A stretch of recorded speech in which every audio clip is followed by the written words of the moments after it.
Assalamu alaikum students. I hope you all are fine. I'm your teacher Sumaya Khan. Today students we are going to start with the new chapter transition and inner transition element. This chapter was also there in your previous book and it was known as D block and F block elements. I hope you all have guessed what are transition and inner transition element. These are nothing but the elements that belongs to D and F block of the periodic table. Okay, this chapter is the part of inorganic chemistry and it is very easy and knowledge based chapter. Now let's see why these elements are known as transition and inner transition elements. These transition elements are placed between S block and P block in the periodic table. So they are in the center of the periodic table. Why they are placed between the two representative blocks, that is S and P blocks? Because when we move from S block to P block, you will observe the gradual change in the behavior of these elements from metal to non-metal. Okay, so as their properties are intermediate between the properties of S block and P block elements, that's why they were initially named as transition elements. But now when we are going to define transition elements, we'll consider only those we will consider only those elements as transition elements which possesses incompletely filled d subshell either in their neutral atom state or in any of their common oxidation state.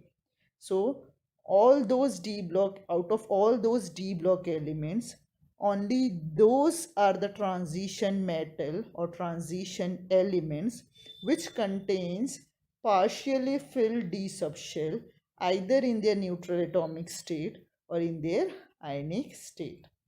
Okay, now these transition metals show all the general properties of metals, like they have very high tensile strength, they are very good conductor of heat and electricity, they show ductility, malleability. All these properties are shown by these transition metals. Okay, so let's see how they are positioned. This is the periodic table. In the center we have our D block elements. Okay, and out of these you can see that there are 40 elements which belongs to your D block.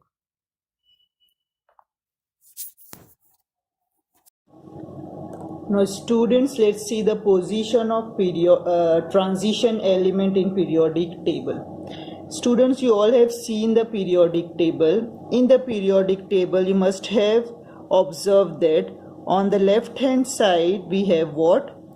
Two group of or a block of element known as S block element. Okay, on the right hand side we have 6 group of elements which are known as P block element.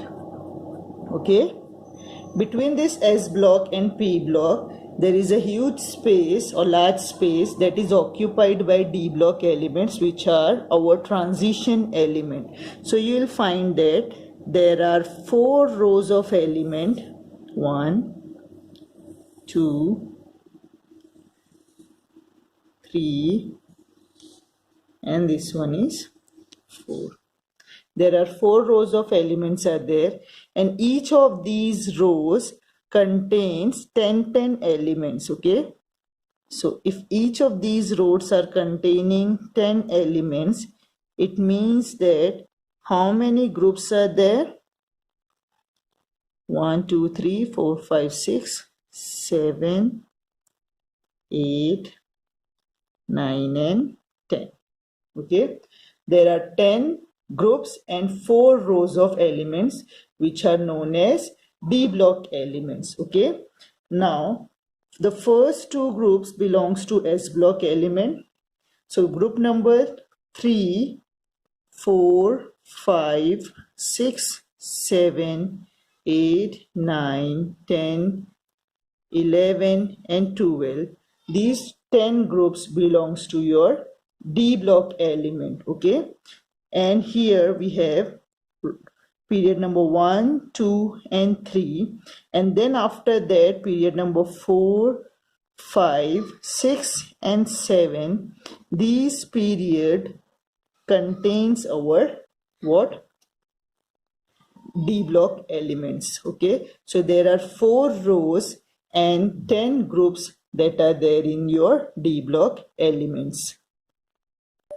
Now let's see, students, what are the elements that are present in the D block.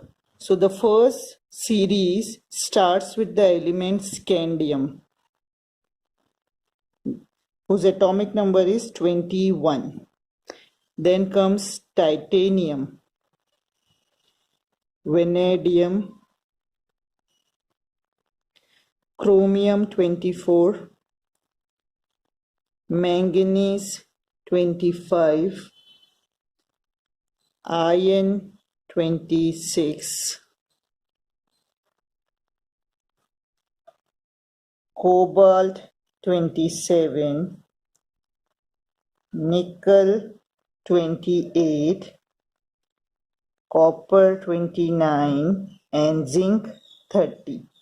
When we move from left to right, the atomic number of these elements increases one by one. So if you remember what is the atomic number of scandium, you can write the atomic number of the remaining elements of the series. To memorize the symbol and name of the element, we can use the trick. We have some sentences which you can memorize to remember its name. So for memorizing this series, I am giving you the sentence. Science, let's take another one. Sachin Tendulkar world cricket में फिर कोई नया cup जीतेगा. जीतेगा starts with J, but here you just remember for जीतेगा you are using Z, zinc. I am repeating it once more. Sachin Tendulkar world cricket में फिर कोई नया कप जीतेगा. Okay, now this is the most important series to memorize. The next series starts with the atom yttrium. The symbol for yttrium is 30 Y and its atomic number is 39. After yttrium we have zirconium, then niobium, molybdenum, Tc, which is technetium,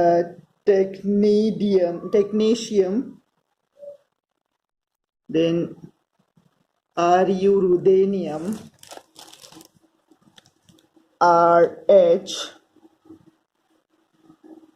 rhodium, palladium, silver, and then cadmium. The atomic number again increases one by one: 40, 41, 42, 43, 44, 45, 46, 47, 48. Okay, the mnemonics for memorizing this series is यारी जरा निभाना मौत तक, रुकावटें राह में पड़े अगर कभी. I am repeating it. यारी जरा निभाना मौत, MO, it is MO, मौत तक, रुकावटें राह में पड़े अगर कभी. Okay, so these are the two important series which you should memorize. Okay, if you remember the name and symbol of an atomic number of scandium, you can easily write the atomic number of the remaining members of the series. In the same way, if you remember the atomic number of yttrium, you can write the atomic number of all the remaining members of the series. Now, if scandium, if you forget by chance, if you forget the atomic number of yttrium is 39, so what you can do, you can add, if you know the atomic number of the element that is above in the group, you just add 18 into that and you will get the atomic number of that element which is below in the group. Okay, we do this as 2 plus 8 plus 8, 18 plus 18 plus 18 plus 32. So if you want to know what is the atomic number of the element which is below yttrium in the group, you just add 18 to this number which is 39. You will get what? 57. If you add 18 into 39, you will get what? 57, and 57 is the atomic number for lanthanum. Okay, in the same way, if you want to know what is the atomic number of the element that is below lanthanum in the group, it is, you just add 32 into it. When you add 32 into it, you will get 89. 89 is the atomic number for actinium. Okay, so this is how, if you know the atomic number of one element in a group, you can write the atomic number of the elements that are below in the group. Okay, now look, after lanthanum, we expect that we should have an element whose atomic number should be the next atomic number, that is 58. But what we found here, that we don't have an element with atomic number 58, but we have an element with atomic number 72 after lanthanum, whose name is hafnium. Okay, and after hafnium you will find that the atomic number is now increasing one by one from 72 to 73, 74, 75, and like that, 76, 77, 78, 79, and 80. That is the atomic number of mercury, Hg. Okay, so what happens here, after lanthanum, there are few elements which are missing from the number. So from element number 58 to element number 71, these many elements are not present in the table. The element number 50, atomic number 58 is for the element cerium, and it is for lutetium. Okay, and these are in total 14 elements which are missing from the table. These 14 elements have been given a place below the periodic table, and they constitute the first inner transition series or first series of F block element. Okay, so these are what? Inner to your transition series. That is why they are named as inner transition series.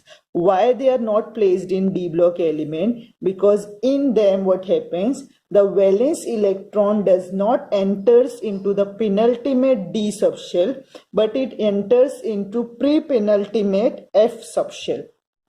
Okay, how the configuration goes, that we'll discuss later on. Just remember, these are not D block element because their valence electron does not enters into the D orbital but enters into the F orbital. That is why they are placed at the bottom and they are known as F block elements. In the same way, when we see at the actinium 89, after actinium 89 there should have been an element with atomic number 90. But here again what we found, that we don't have the element with atomic number 90, but we have an element RF, rutherfordium, whose atomic number is 104. Again, student, what happens? There are elements whose atomic number is 90, and from the atomic number 90 till the atomic number 103, the elements are missing. What are these elements? The element with atomic number 90 is thorium, and the element with atomic number 103 is lawrencium, Lr. These are in total 14 elements. These 14 elements are again missing from the table, and they will again constitute the second inner transition series or second series of F block element. Okay, so as these elements from cerium to lutetium, which are coming after lanthanum, show similar properties as lanthanum, these are also known as lanthanides.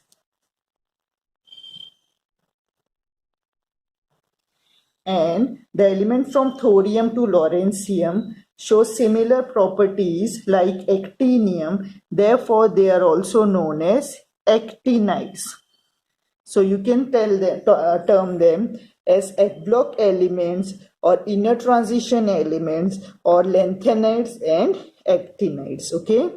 Now it is not important to memorize all the name of 40 elements, but I suggest you to memorize what? The name of at least two series, the first series and the second series.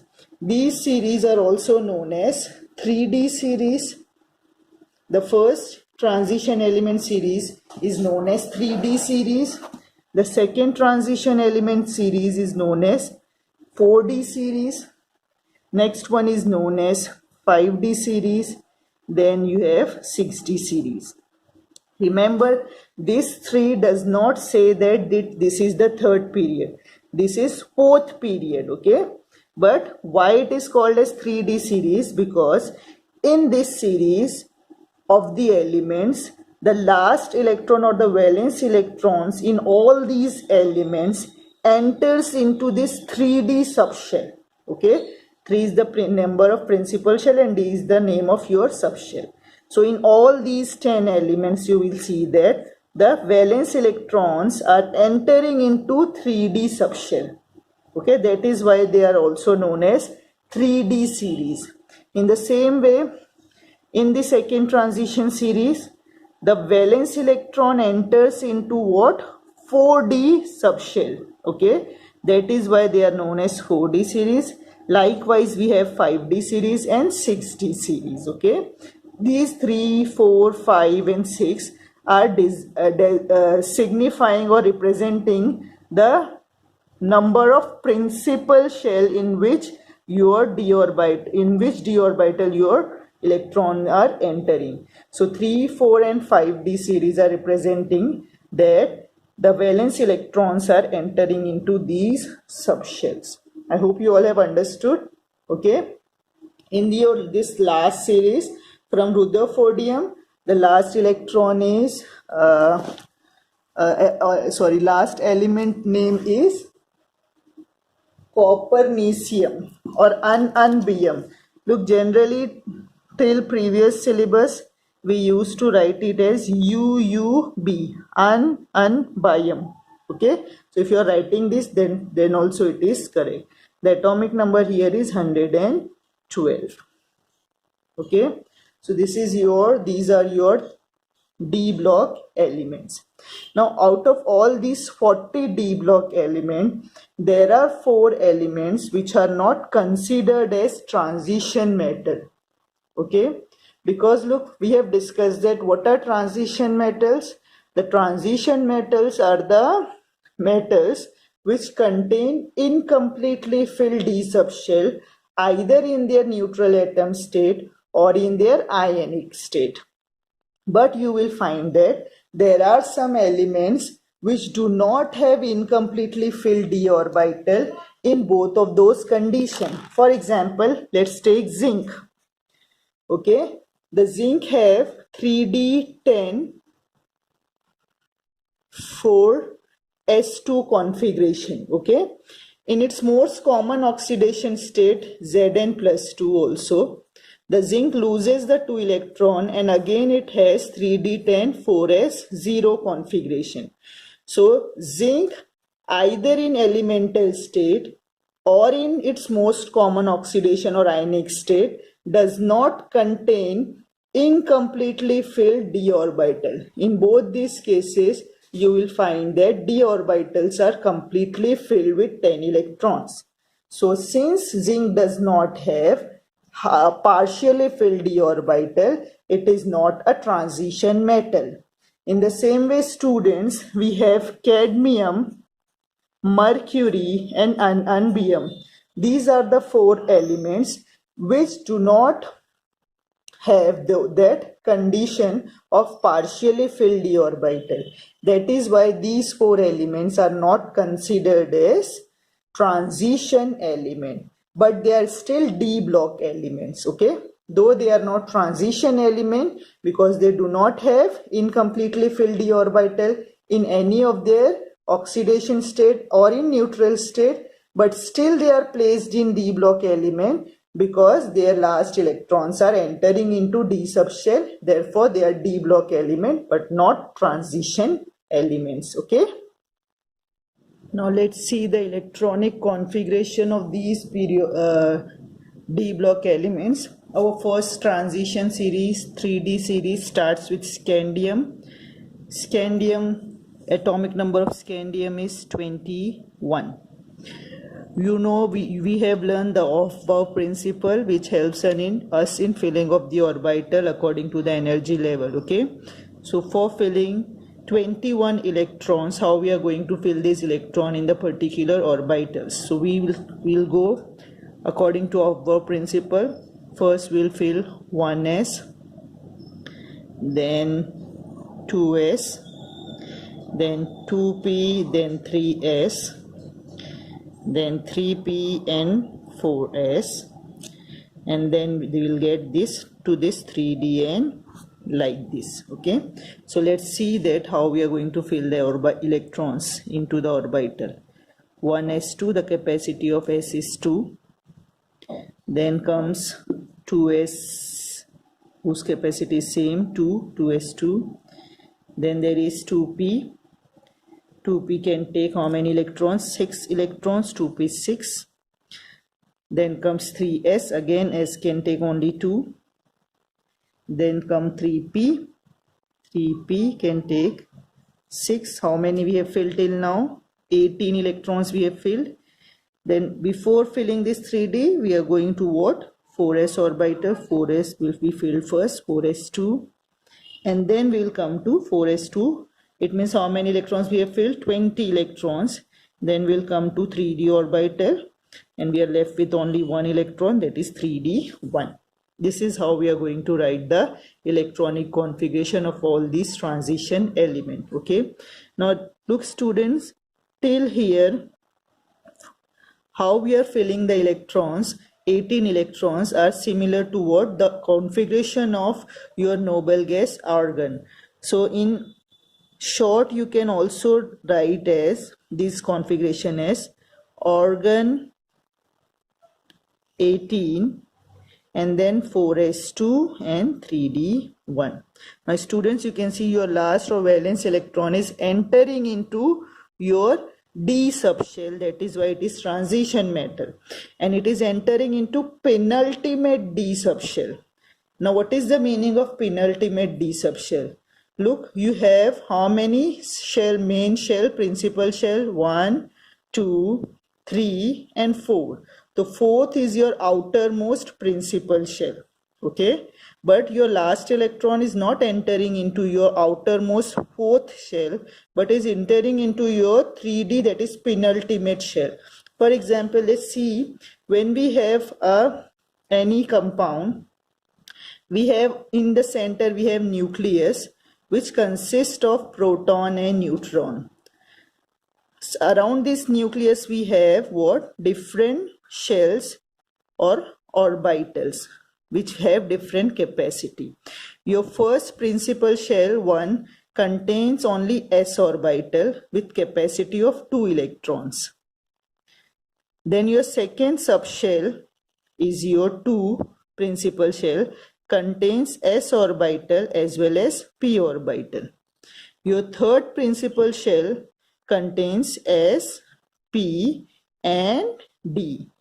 Your fourth shell contains how many? Your fourth principal orbital contains s, p, d and f. We know the capacity of these orbital are different. S can take 2, p can take up to 6, d can take up to 10 electrons and f can take up to 14 electrons. Okay, so here what happens when we fill the electron according to the energy levels? Okay, you find that in case of scandium, you have your first, second, third and fourth subshell, but after filling the 4s orbital, you are entering your outermost electron into 4 minus 1, that is 3. So we say that we denote the orbital by the symbol N. N is your principal shell. But you are not adding it into n d orbital, but you are adding into n minus 1 d orbital. So your last electron is entering into this n minus 1 d orbital, which is known as penultimate d shell. Penultimate d orbital. Okay, so what are d block elements or transition elements?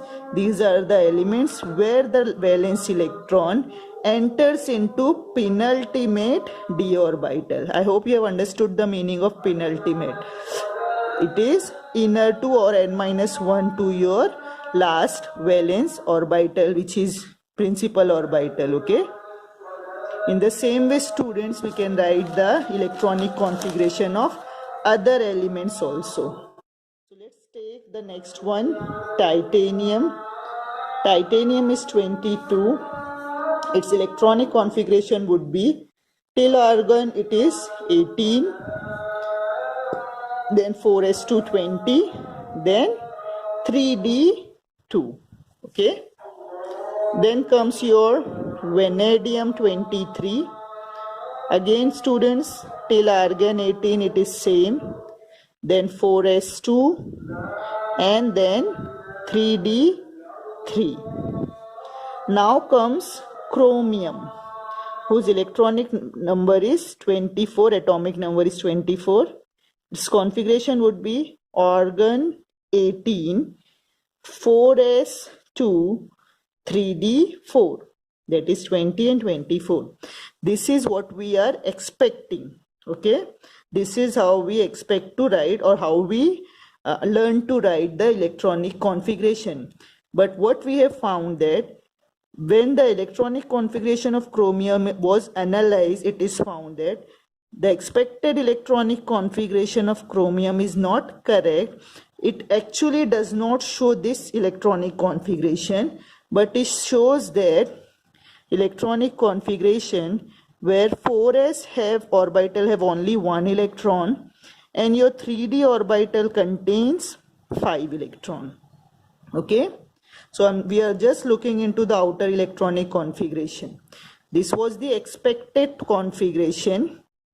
Okay, and what we have observed, we observed something else. We observed that instead of having 4 electrons in the d subshell, we are having 5 electrons in the d subshell. So what we are having here, we have this 4s orbital with 1 electron and we have this d orbital. Okay, these are d orbital have 5 suborbitals. Okay, and in each of these suborbitals we have one electron. So all the orbitals are half filled.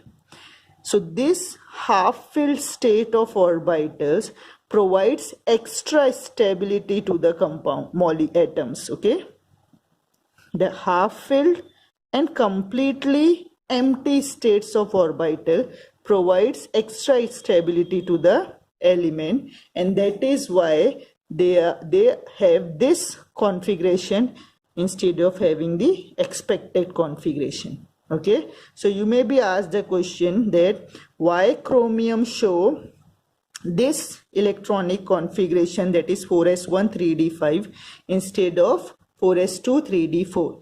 The answer would be what? You will mention the expected and this thing, both the configuration, and you will say that when this 4s1 and 3d5 configuration is there, the s and d orbitals are exactly half filled, which gives extra stability to these orbitals and electrons, and therefore chromium is having this type of configuration. Understood? In the same way, students, when you move from chromium to copper, copper is your 29th. Copper have 29 atomic number. So after chromium you are going to have manganese, then Fe, cobalt and nickel, and you can easily write their electronic configuration because they are same as we are expecting. It means that manganese will have what? Outer electronic configuration 4s2 3d5. Iron will have 4s2 3d6. Cobalt will have 4s2 3d7 and nickel will have 4s2 3d8. So this is what we are expecting and this is what we have observed. Manganese, steel, nickel, all these elements show what expected configuration and we can easily write their electronic configuration as we have written for scandium, titanium, vanadium. For chromium, there was a different matter and we have discussed it. Now again, when you will come to copper, the expected configuration for copper should be what? 4s2 and 3d9. But again, students, the copper does not show expected electronic configuration. The actual electronic configuration for copper, this is what? Expected. But the actual electronic configuration of copper is found to be 4s1 and 3d10. Now you may give the correct answer here. Here you have s orbital which is half filled and d orbital which is completely filled. In the above expected configuration, we have the full s orbital but partially filled d orbital. Okay.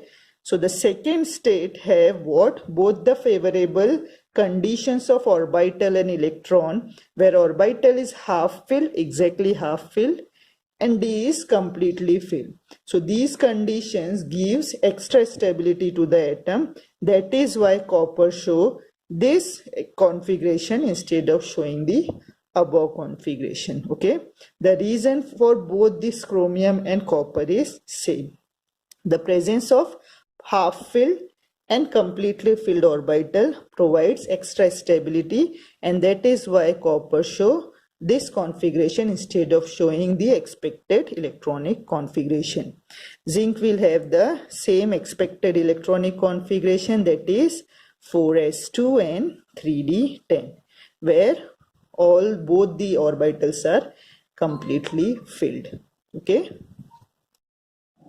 Now let's see the general electronic configuration of all the 4 series. In 3D series, now you can easily generalize what we had there.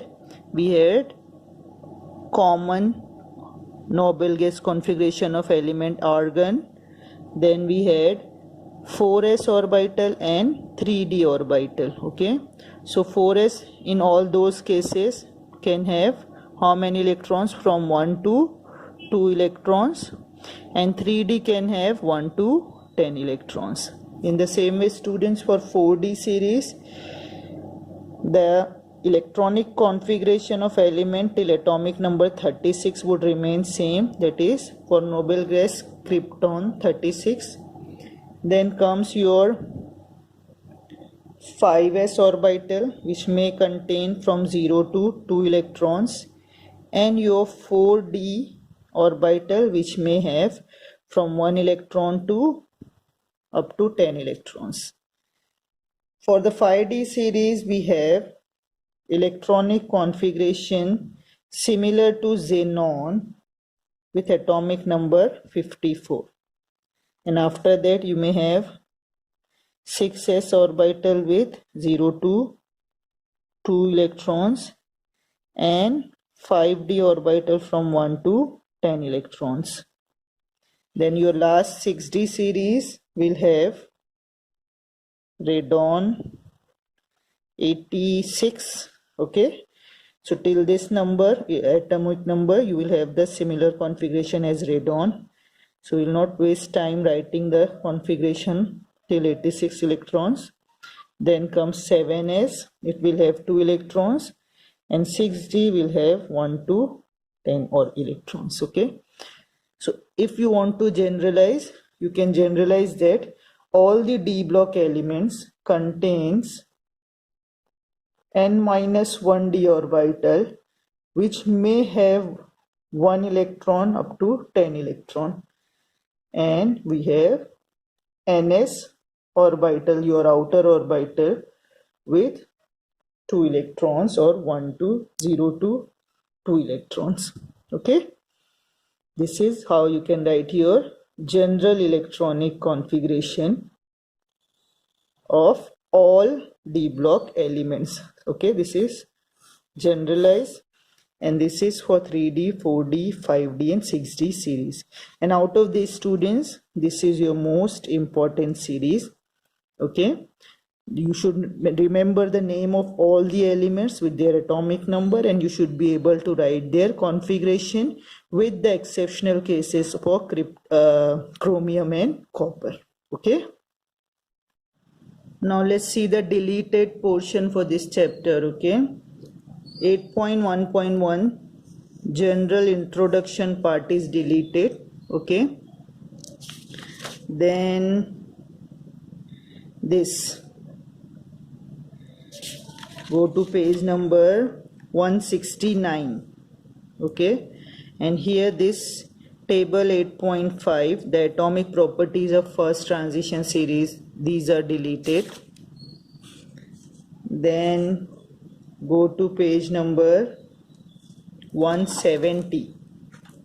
Okay, 170, again this table 8.6, ionization enthalpies of first transition series, this is deleted. Then you'll move forward and we'll go to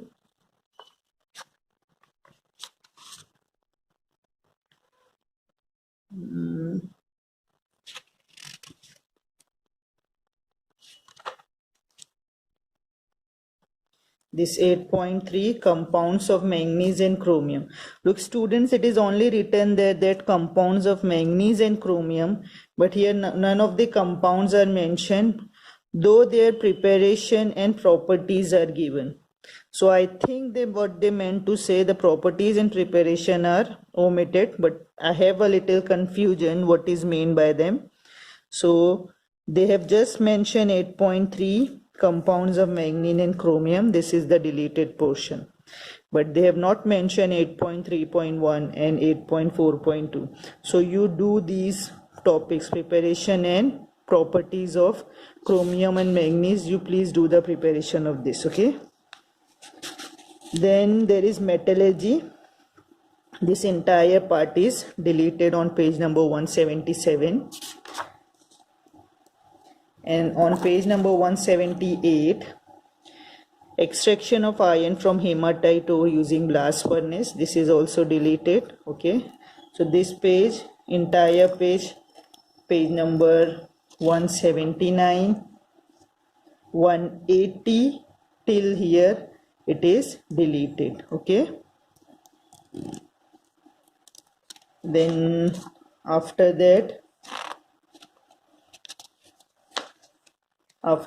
you'll directly go to page number 184, the table of this 8.12, table 8.12, first, second and third ionization enthalpy of lanthanide, this is deleted. Okay,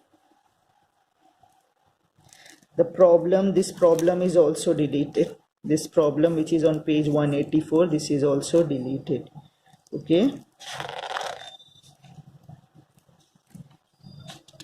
then go to page number 186. On page 186 we have this table 8.13, effective magnetic moments, this is also not in the syllabus for your portion. Okay, and that's it students, this was all about the deleted portion of your